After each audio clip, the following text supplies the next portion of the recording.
Good morning, children. Sai Ram. How are you all?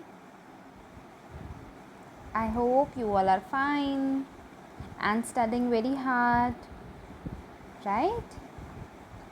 So, children, I welcome you in your EST class, and we are studying chapter number 4, Living Things, right? What are living things?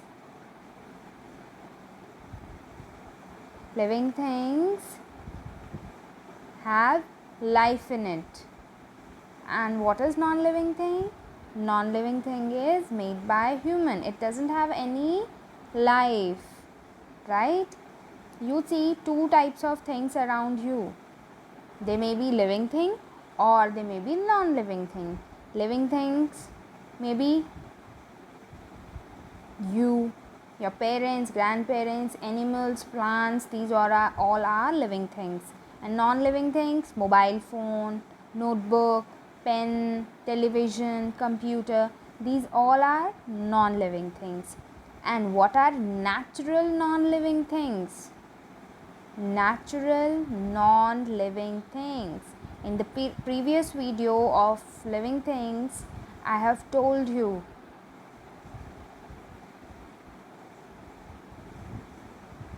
what are natural non-living things. Natural non-living things are the sun, the moon, rocks, water, right? Remember? And we have also discussing about the characteristics of living things, right? Just have a look on them. Here are the characteristics. Living things move on their own. Repeat with me, children. Living things move on their own. Living things needs air, water and food. Living things made up of cells. Living things grow and change. Living things respond to change. Living things reproduce. These all are the characteristics of living things, and we have discussed in previous video two characteristics. Living things can move on their own, and living things need air, water and food to live. Now today we will start discussing about the characteristics of living things. First characteristics is living things made up of cells. Living things are made up of cells. Let me show you the picture. These are cells, small things which we cannot see from our eyes. We have to use microscope to see the cells, right? So living things are made up of cells. Let's take an example. A building is made up of bricks. A building is made up of bricks. Just like that, our body or living organism or living things are made up of cells. All right. Just like a building is made up of bricks. Like living organism or living things are also made up of cells. And the cell is the smallest living part of any living organism.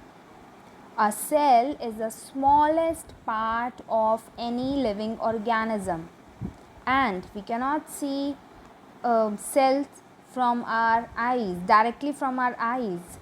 We require microscope to see the cells. Our body contain millions of cells. This is only few cells, but our body is made up of millions of cells. Our body contains millions of cells of different size, different shape or different type. Animals also living organisms. So small animal like amoeba.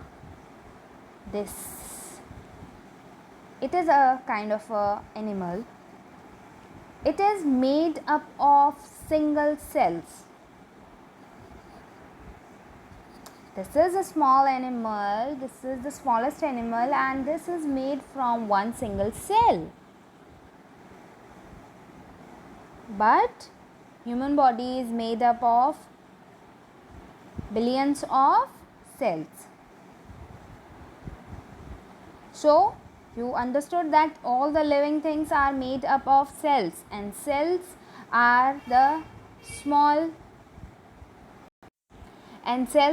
so small that we cannot see them from our eyes, directly from our eyes. We require microscope to see these cells. And the smallest animal like amoeba is made up of one single cell. Alright? Now next characteristics of living things. Living things grow and change. Living things grow and change. So our next point is living things grow and change. Have you understood something from the point that living things grow and change? When you born, you were a very small baby, but now when you see, you grow, you change. Your height, your weight all increased, right? Yes or no? So all the living things grow, all the living things change and die. But non-living things cannot grow, non-living things cannot change. Why? Because they don't have life in it. See the picture? See this picture. When you born, you were a very small baby. You were not able to walk, right? After few years, you change. After few more years, you more change. And now, from now onwards, after few years, again you change and you become an adult. That means you grow and you change, right?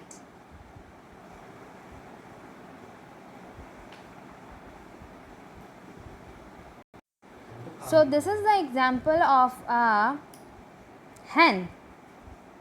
Hen lays egg, after few weeks become chick, and after about 3 months it become adult, right? Just like humans, but the time duration different. Alright, but this is not with non-living thing. This is only for the things which have life. Plants also, right? Next characteristics. Living things respond to change. Living things respond to change.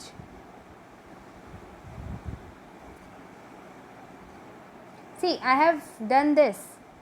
You feel like this, as if I am throwing something on you and you are hiding and you are protecting yourself, right? Right.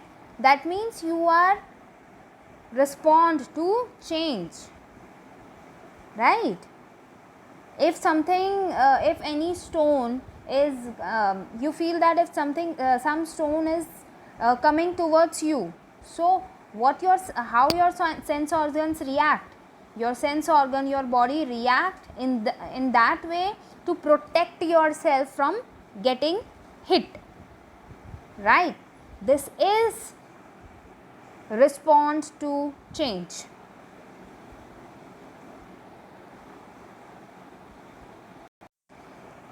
When you feel hot, what do? You switch on the fan, right? Or you drink cold water or drinks, right? Why? Because your body needs that. Your body responds to change. Your body needs change.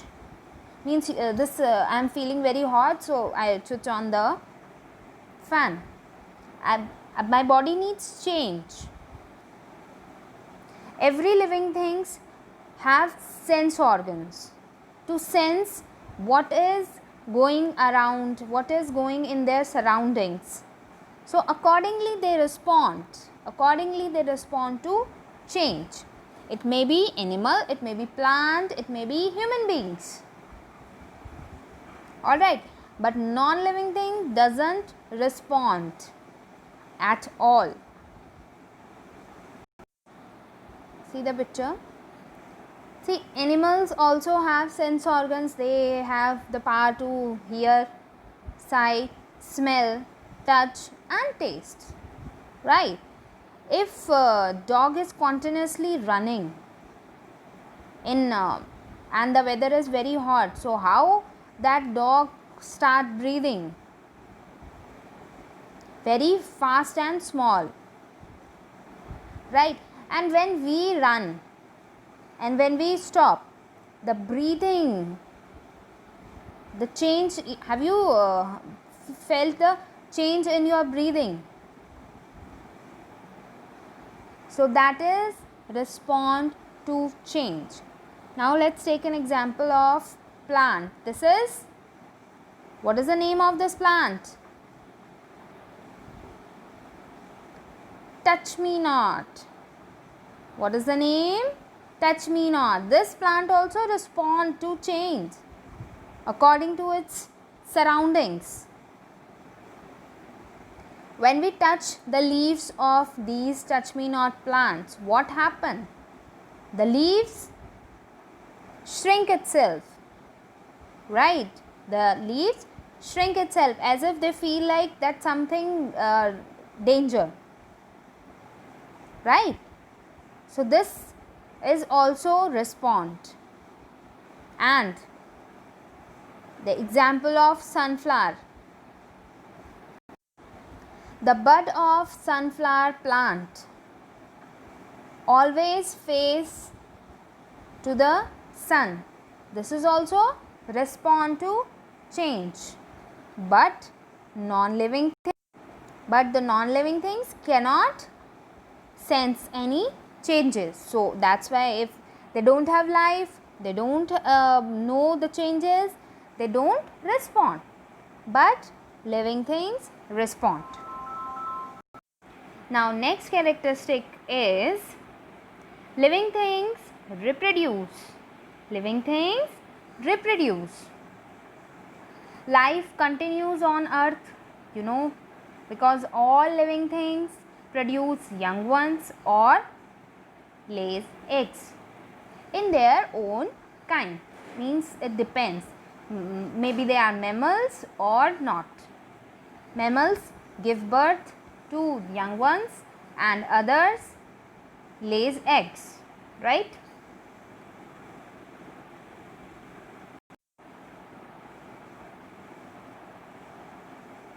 Animals reproduce by giving birth to babies or by laying eggs from which babies hatch. Like for example, hen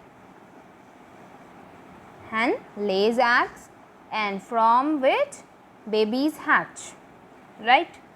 Fish also lays eggs, but human beings give birth to young ones, and animals, those who are mammals, they also give birth to young ones. right? But some plants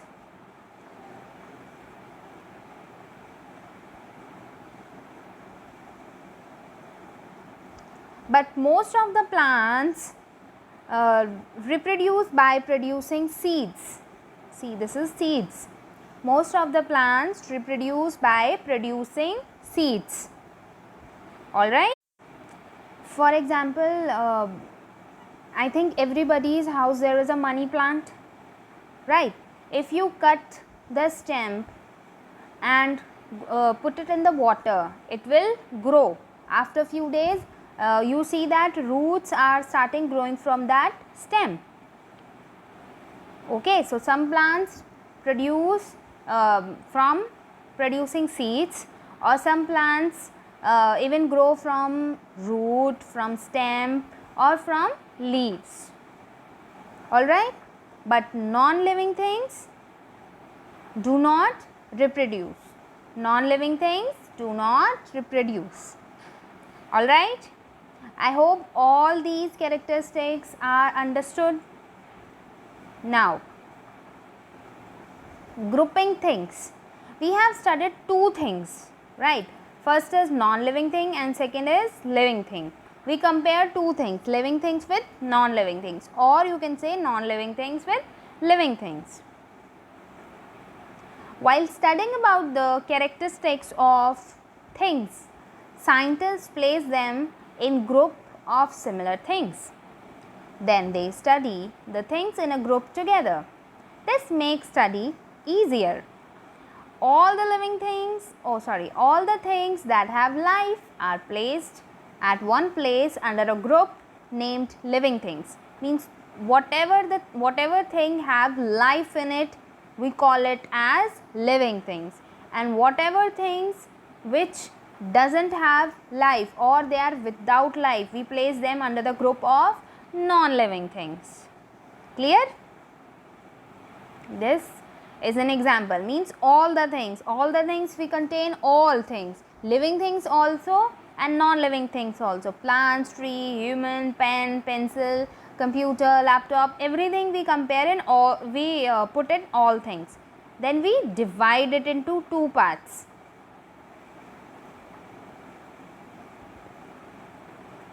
Living things and non-living things. Living things have life,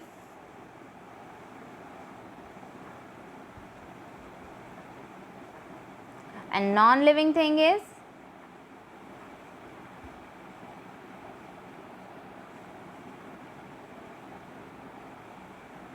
without life. Okay, then living things further divided into two parts, plants and animals. Okay, understood how we have done the grouping?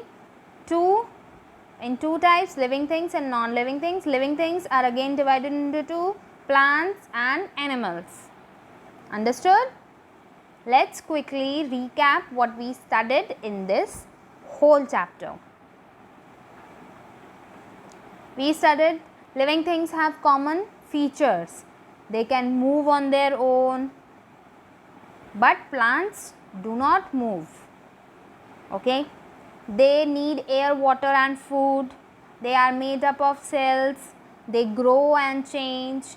They respond to change around them, and living things reproduce.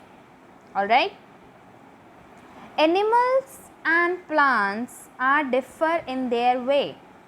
Although animals and plants are living things, but they both are different. That's why we divide them into two. Parts. Means plants, in living things, plants are separate and animals are separate. Why? Because the way they live, the way they eat, the way they move and the way they reproduce.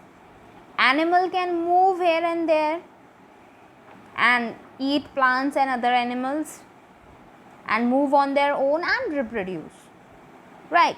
But plants do not generally do not move. plants make their own food to eat, and plants reproduce by producing seeds or with the help of roots, stem or leaves. Alright. Lastly, scientists divide all the things into two parts, living things and non-living things. So this chapter is quite interesting about the characteristics of living things, right? Now you all have to write the characteristics in your notebooks, alright, and also draw this division of things. Okay, Sai Ram.